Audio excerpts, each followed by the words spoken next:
All right, Just Peter's 113,000 jobs added in the month of January, so another miss in terms of non-farm payrolls. The unemployment rate drops to 6.6% and appears to be a pretty clean drop. There are revisions because it's the January, as is the custom, but those revisions do not appear to significantly alter the picture for the labor market overall over the last year or so. Let me walk you through the non-farm numbers. 113,000 jobs added in January, below our survey of 180,000. The revision to December, that terrible number of 74,000, up just 1,000 more to 75,000.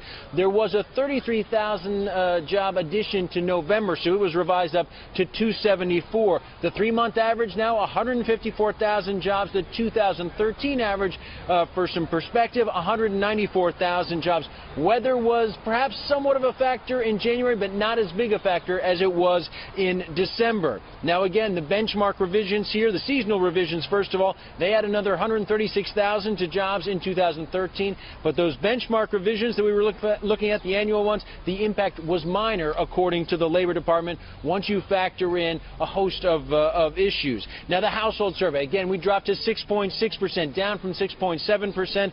The number of unemployed, up 638,000. The number of unemployed, down 115,000. That explains that change. The participation rate, so much focus on that, up to 63% from 62.8. Again, a pretty clean number there in terms of the improvement. The population control adjustment had a negligible effect on the participation rate. That was something a lot of economists are going to be looking at.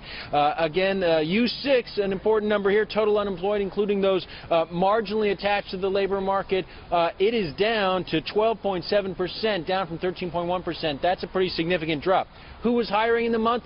Big pop for construction, up 48,000. It was down 22,000 in December. Manufacturing gained 21,000. Professional business services up 36,000. Leisure and hospitality up 24,000. Who was firing last month? Retail down 13,000. We saw a 22,000 job hit in the sporting goods, hobby, and bookstore sector. Government down 29,000. The federal government down 12,000, with the Postal Service accounting for most of that. And the financial services sector down 2,000 in the month. Average hourly earnings up 0.2% month over month, up 1.9% year over year. The average weekly hours 34.4, unchanged. Bottom line here, not as weak a report as what we saw in December, but not the kind of job growth certainly that the Fed was counting on, and not the kind of job growth a lot of Americans were hoping for as we head into 2014.